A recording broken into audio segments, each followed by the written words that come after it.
It's been 50 days since Israel blocked all humanitarian aid from entering Gaza, a move Israel said was designed to pressure Hamas into releasing the remaining 59 hostages it still holds, 24 of them believed to be alive. But as with many of the decisions taken during the course of this 18-month-long war, it's the civilian population bearing the brunt and being forced to go without. One of the most concerning developments is news from local health authorities that a vaccination campaign for children against polio has had to be halted. 600,000 children potentially now at risk because those supplies are not getting through. Polio is largely eradicated around the world, but it has reappeared in Gaza as a result of the destruction of water and sanitation facilities. Now, in the past, when there have been vaccination campaigns, temporary truces have been organised to allow parents to get their kids to clinics for their shots. But that happened in far different times to what Gaza is finding itself in right now, not least because they were periods when humanitarian aid was still entering the Strip.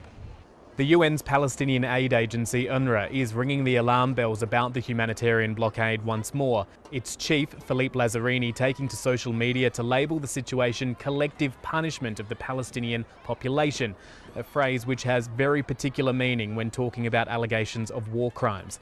He's added that it's time for the international community to follow up its words, demanding Israel lift the blockade with action, and that humanitarian aid is being used as a bargaining chip and a weapon of war. For his part, Israel's Defence Minister Israel Katz says the blockade doesn't breach international law. In response to a post from US Senator Bernie Sanders labelling it a war crime, Mr Katz said that plenty of aid was delivered during the ceasefire which began in late January. And he says if the need arises for more to be sent in, Israel will do so, as long as it can bypass Hamas in the process. Many, if not all, humanitarian organisations would say that need has been present for many weeks now.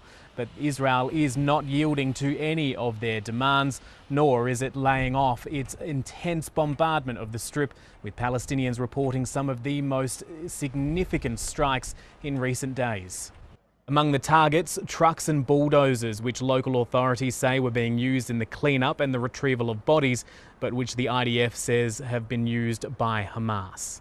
Local health authorities say more than 1,600 Palestinians have been killed since Israel resumed its bombardment of Gaza on the 18th of March.